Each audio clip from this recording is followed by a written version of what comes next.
Anyone who knows me in the real world, outside of the show, knows I am a huge fan of cats and dogs and basically any sort of pet. Growing up, I was always afraid of animals, so as an adult now whose fear of animals has dissipated, I find that I really enjoy their company. And one thing that has always intrigued me is what sort of language or thought processes do animals have? If we could somehow tap into animal language, would there be a way to communicate with them? Or are animals so different in their cognitive abilities that it is a ridiculous notion, and so my only real way of knowing if my cat likes the tiny vest I put her in are the scratch marks up and down my arms? Ludwig Wittgenstein said, "If a lion could speak, we could not understand him." The basic idea here, and again, I am woefully low on my understanding and knowledge of Wittgenstein, so I hope a listener will be able to set me straight if I get this wrong, is not that if a lion could communicate as a human, we could understand them. For instance, if a lion said, "I enjoy laying in the sun," we could very well understand what that sentence means. Rather, the argument here is that the lion and humans could not possibly understand each other because their modes of communication and way of looking at the world are so wildly different that there is no possible method to translate the two frames of reference. The lion and humans can't communicate because they relate to the world around them in such vastly different ways that communication at that point no longer makes sense. This hints at something that philosophers have been discussing for a long time, namely that language is not merely a matter of putting words into an order to make a sentence, but rather language and our biology, consciousness, and the world around us are intertwined in ways that make really getting to the bottom of where language comes from quite difficult to pin down. Further complicating the issue is that of how we actually obtain knowledge about the world in the first place, something that is seemingly required before language can effectively occur between two beings. At the very least, the recognition of a self, and some other self, seems to be necessary for language between the two. For now, let's just take it that the idea of language is much more complicated than you may have first thought. And a lot of extremely smart people have spent their entire careers trying to make sense of this very human activity. And yet, just a quick Google search brings up people on the internet who claim that for a quick couple $100s, they can communicate psychically with my cat, or talk directly to the positive or negative spirits that inhabit my home, or people who have said that they talk to aliens using telepathy. One of my favorite TV moments of all time comes from a paranormal show where they're interviewing a guy about Bigfoot and his encounter with him, and the music becomes tense as he talks about the animal standing up in front of him in the woods at night, this 8-foot-tall behemoth in the evening mist, which opens its mouth to bare its teeth, gnashing wide, and says, "Hello?" Completely ruins the tension of the moment. My fiancé still calls me sometimes on the phone just to give me a quick, "Hello? How are you?" in Bigfoot voice. Does the idea that communication with animals, Bigfoot, demons, angels, or aliens is possible with humans make any sense at all? Would Bigfoot give a growl, or have his own language as others have claimed, or potentially be so far removed from humans that language occurs via some other methods? What about the case of aliens, who may not even have the same biochemistry as us? Why do we assume that they will talk the same way we do? Maybe speaking a different language, but ultimately communicating in a way that is intelligible to a thing with our sort of biology. If Wittgenstein didn't think we had a chance with lions, who at least live on our plane of existence and planet, what chance do we have with energy beings, or lightbringers, or demons, or demonic blobs? In this episode, I hope to delve into the mystery and weirdness surrounding communication with the paranormal, and try to understand just how communication with these sorts of things might work. Welcome to the Mad Scientist Podcast! Tonight's episode, the language of the paranormal.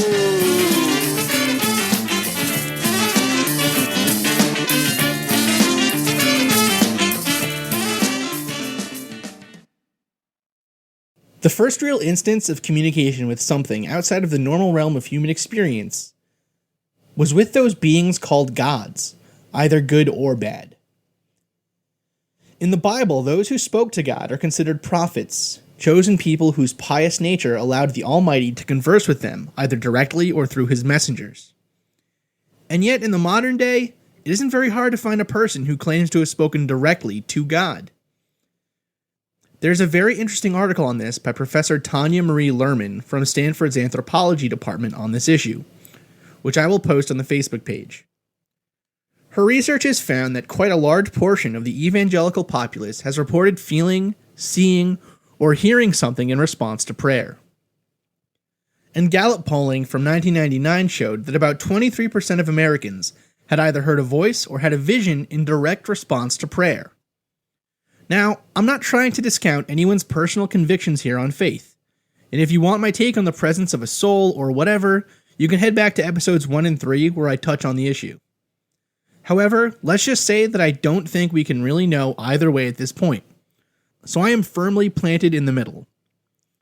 Pascal's wager is probably a good one here. I don't know if there's a heaven or hell, but just to be safe, I will try to live my life as a good person. But it is interesting that God seems to be a lot more chatty nowadays than back in the beginnings of the church. It used to be that God spoke only to those who were truly divinely inspired, and those people who spoke to God became revered as saints.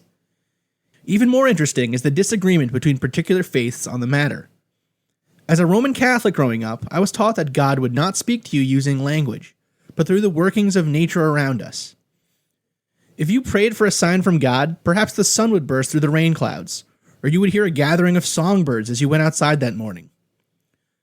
But God wouldn't speak directly with language, and never physically or telepathically in the way of the saints and prophets.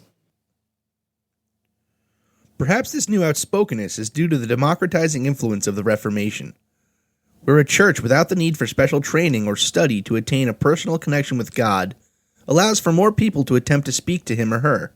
However, it could also be that this is due to the more intense sorts of faith that these personal churches seem to inspire. Again, though, a skeptic would say that this is just simply due to more people asking. God seems to be a bit more outspoken nowadays than he once was, but how can we know if it's really God or the good talking to us, and not a devil or demon, or a really bored telepath for that matter? Famously, there have been cases where God seems to be talking, only to tell us to do absolutely horrific things. One famous instance of this is that of the Lafferty brothers, Dan and Ron, who in 1984 murdered their brother Alan's wife Brenda, and Alan and Brenda's daughter Erica. They murdered them because of a revelation from God, who told Ron that he required the removal of those who did not believe in the truth of the brothers' prophecies.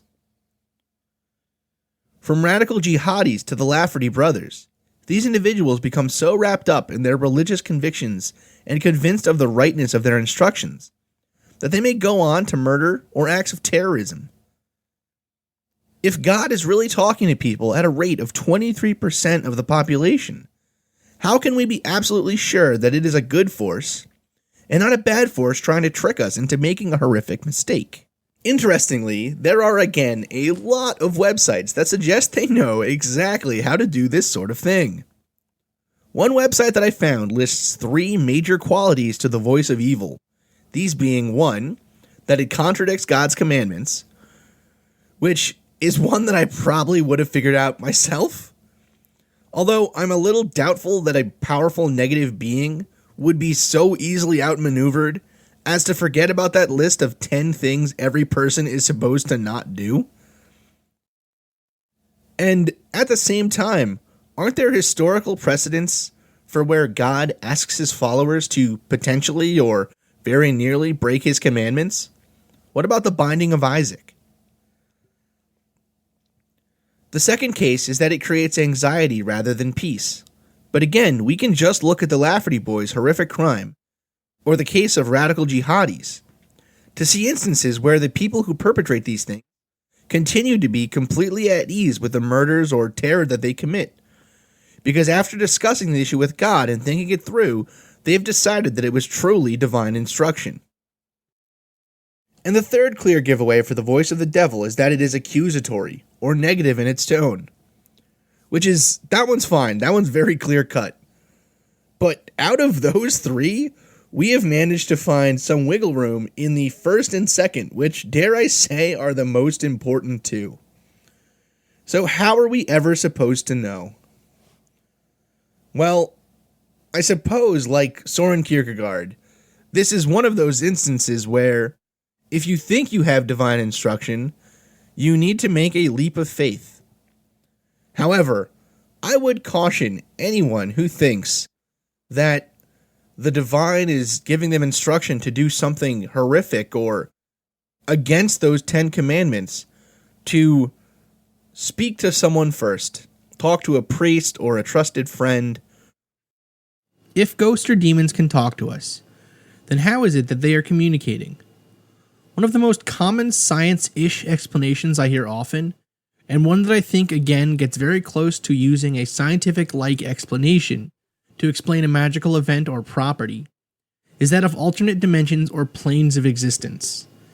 The argument goes that potentially these non-physical entities simply exist on another plane, or in another dimension, one that wraps around our world in a way that allows for communication or transfer through zones where the space between worlds is significantly thinner than in other places. The scientific explanation would be that this would be something like a wormhole, a space in the fabric of our universe where two disconnected points in 3D space are interconnected by their placement next to each other in a higher dimension. This sort of freaks people out, so let's try to dissect it quite simply. One of my favorite explanations for the idea of higher or lower dimensionality is that of the flatland, or two-dimensional world versus our three-dimensional world. Imagine if you were able to see the 2D world from your 3D vantage point as a piece of paper. You have access to height, something that the 2D inhabitants sitting along the paper's surface don't have. So while they are stuck moving about only in the length and width dimensions, we can also move out of their plane of existence to a space above the flatland that they cannot comprehend. We can also notice the shape of the flatland itself, something that might not be apparent to the people existing in the 2D space. In this way, we could fold up the paper in such a way to make 2 points that maybe are not next to each other on the piece of paper's two-dimensional surface, next to each other in 3D space. For instance, if we took the ends of the paper and put dots on them, to the flatlander this would appear to be 2 points as far away as they could possibly be in this 2D universe of the paper. However, if we were to fold the piece of paper up into a tube shape, so that the 2 points connected in the three-dimensional space, suddenly we've created something where, if the 2D inhabitant went to that point, they would, to their mind at least, be instantaneously transposed to the other side of the universe. Furthermore, because these flatlanders have evolved in the 2D space, their minds are set in 2D relations, and so it is not simply that they cannot understand the 3D world, because they have yet to be exposed to it, but because it is not in their biology to do so. What kind of trouble could we get up to in a 2D world as a 3D person? Well, imagine there is a 2D criminal, sitting within a 2D jail. The jail is composed of 4 lines, connected together to form a square, with a dastardly 2D criminal sitting within the cell plotting his escape. Now he may try to break apart the lines, or he may have a visitor bring him a 2D cake with a vat of line-dissolving acid, or trick the 2D caretaker into smuggling him out with the 2D laundry. But one thing he won't think to try, can't even comprehend the notion to try, is something that we could do for him. Imagine the 2D world as a rug on the floor, and we are a 3D person off to the side for now. If we were to step onto the 2D world, how would we appear? Well, first off, only a 2D slice of our bodies would be visible. In the case of the rug, potentially it would be the outlines of our shoes. Even more terrifying for the 2D inhabitants of Flatland, our outline would appear to disappear and reappear randomly as we moved about the Flatland surface, with each step up causing us to disappear, and each step down causing us to reappear. Even more perplexing for the inhabitants of Flatland, we could remove objects or persons from the Flatland by lifting them up, essentially removing them from their dimension and into our own, before placing them back down. This is how we could very easily remove the flat criminal from his jail, by not destroying the lines or moving them about, but by actually removing him from his dimension for a moment, and reinserting him back into it outside of the jail. The same sort of argument is made with beings like angels or demons or ghosts. Potentially, they exist outside of our dimension, maybe in the dimension that we would consider to be time, or possibly in some other parallel universe that can be accessed through regions where the two meet. But I think it's important to alter our idea of a dimension and a parallel universe, something that is mucked up quite a bit in the paranormal literature and online community. A dimension is by definition something that exists like the 3D or 2D worlds, potentially having some effect on the physical manifestations in these other worlds, but still linked to them in some way by the ability to decompose a higher dimensional object into a lower dimension. That's a mouthful, but a simple explanation works here. A cube is a 3D object, but can be decomposed into a 2D representation by placing the 2D pieces that make up a cube onto a 2D plane. So in other words, you can unfold a cube into a two-dimensional cross by imposing the rule that defines 2D space, namely that all geometric figures must exist on the same plane. The same can work for a 4D object, which would be composed of some arrangement of cubes in the 3D world, folded down from the four-dimensional space. Parallel universes, on the other hand, are more fluid, much less clear in how they envelope or exist in regards to our universe, for example. I don't think there is any reason to believe that parallel universes actually exist, although they might. However, I would imagine that a parallel universe is just that, parallel, and so will not or should not intersect with our own universe in any significant way. Regardless of whether or not this makes sense scientifically, does the idea of communication between these two dimensions hold any water? First off, it supposes that our minds have some ability to traverse through these dimensions. Maybe our minds are the sort of thing that exists as a stamp on our dimension, having some effect on the physical bodies we now inhabit, but ultimately is a thing that is existing simultaneously in some higher or lower spiritual dimension of existence. In the example of Flatland, this would be like us existing in the Flatland as only the outline of our shoes, when in reality the vast majority of our physical body exists in the third dimension as slices of 2D space. In the same way, perhaps our consciousness exists in some higher dimension, bound to a physical body that is a mere imprint of ourselves in this world. So communication with our consciousness between beings in these other dimensions is, maybe, sort of, possible if we take all of that heaping pile of assumptions as true.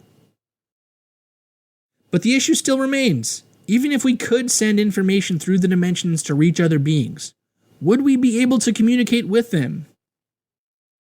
I think the discussion of Flatland hints at one of the biggest problems for this sort of communication. Language at its most basic seems to be the communication between two organisms.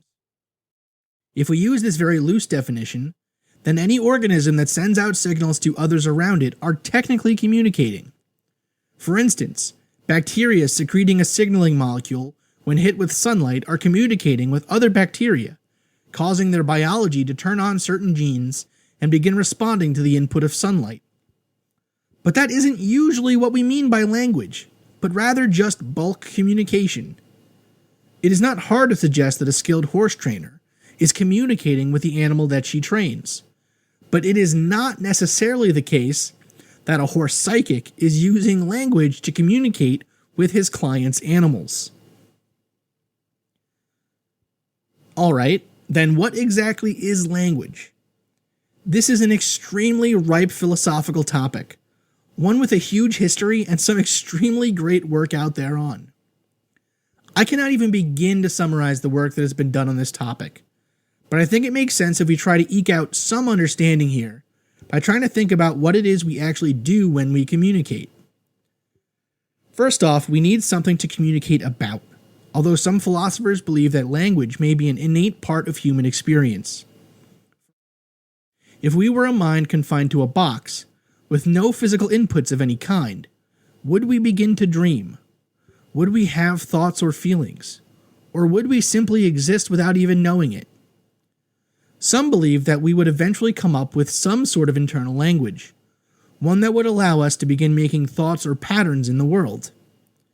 However, others think we need input first. Okay, so let's say we need things to communicate about, so we're taking that second option as the one, at the very least, easiest to speak about. For us, these come in as physical inputs through our sensory apparatus. These sensations would then be translated into the brain, and if we were a mere animal, we would almost immediately act on them. Animals don't take the time to consider their actions. Not really. Not really in the same sense as humans with abstract thought. Instead, animals seem to have thoughts that are much more quick. When a rabbit jumps into a bush at the sight of a human, it's not because the rabbit is thinking, oh God, humans are bad. Humans have been killing my kind forever. I better run from this human so I don't get caught. The rabbit is merely thinking, big object blotting out the sun. That means danger, so run. Even that jump to that means danger is not probably happening for the rabbit. Instead, it's merely input A, so giant object comes into focus. Therefore B, hide under bush. Since we are humans with consciousness, the sensations can be thought about. We can form opinions on them. We can begin to find ways to communicate our sensations in more abstract terms than that of the rabbit. And we can communicate with our minds about our surroundings and our thoughts that we have formed because of these surroundings. I would argue then that language in this way is intrinsically linked to the biology of the organism that is communicating through language. In other words, if we were a species that did not have the same sorts of sensory apparatus, or different biological makeup of the brain, or existed in another dimension, our language systems and the way that they relate to biology would be fundamentally changed. This would prohibit communication between us and other dimensional beings, simply because our biology is so different that the way in which we communicate through language would be unintelligible to other species. Besides the physical limitations of communicating with a being that does not have or never had a physical form, does it seem likely that they would have adapted to communicate in the same way as a thing with a physical being? Science seems to think that one way that we could communicate potentially with other intelligences would be through mathematics. They argue that even if aliens do not possess the same sort of biology as us, surely they would use the same sorts of mathematics. That is the hope, for instance, of SETI, who use binary code and other pictographical methods shot into the stars to try and communicate with aliens. But even this may be fraught with problems if aliens don't exist in our dimension, as some have claimed. Think back to Flatland for a second. Would they necessarily have the same sort of mathematics as us? In Flatland, you would only really be able to understand 2D things, and so the basics of our mathematics may no longer make sense. Although numbers to count objects may be there, all of geometry and the rules of nature that we describe with mathematics appear to act intensely differently in Flatland. And so communicating, even through what we consider to be fundamental facts of our universe, may no longer make sense. Imagine how differently a person in the Flatland would recognize the falling of an apple in the three-dimensional plane. They would only see the apple as it hit the ground, making contact with the 2D world of the Flatland instantaneously. However, we can observe and ascribe the fall in a 2D way, but using an entirely different set of standards.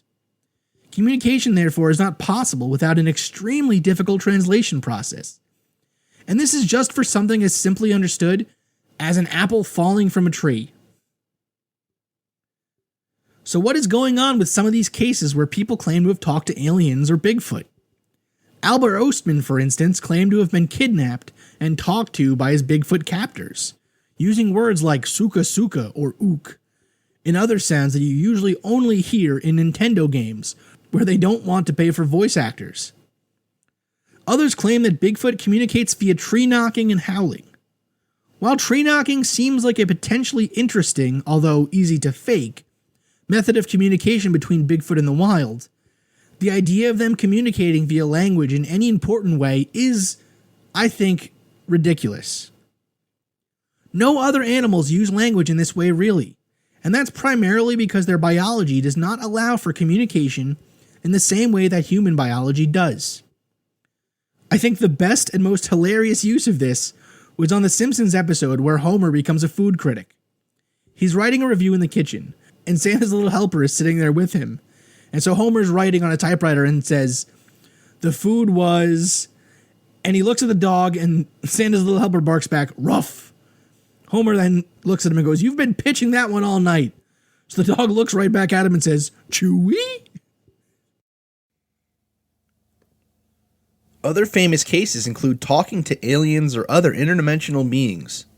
One very interesting theory I have seen out there is that what telepathic communication truly consists of is the transmission of impressions or other sorts of stimulation, non-verbal, but which can be put together in the telepath's mind to come to understand a certain meaning or message.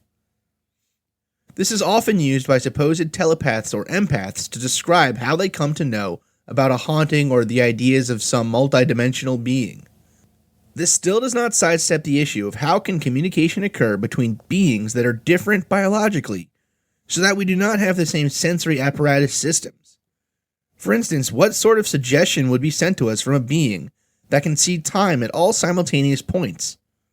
Or can you imagine a way where you could communicate the sense of touch or smell to a being without the ability to feel or smell things? It would be almost impossible. Will I ever know if my cat likes her tiny vest, despite how hilarious she looks frumpled into it? Probably not, and it may just be something that I will have to live with. It doesn't make sense for people to psychically communicate with animals, because it assumes that animals will even have the same mind states and communication methods that humans do. Even worse for things not of this world or dimension. And so I think an encounter with something truly paranormal will likely be much closer to the absolute fear of the 2D criminal in being plucked from his jail cell than a nice chat with an interdimensional being through some translation device. Thank you for tuning in to the Mad Scientist Podcast. I'm your host, Chris Cogswell. For questions or concerns, please reach out on Facebook, Twitter, Tumblr, or Podbean. Look out for the next episode in about a month's time. Thanks again.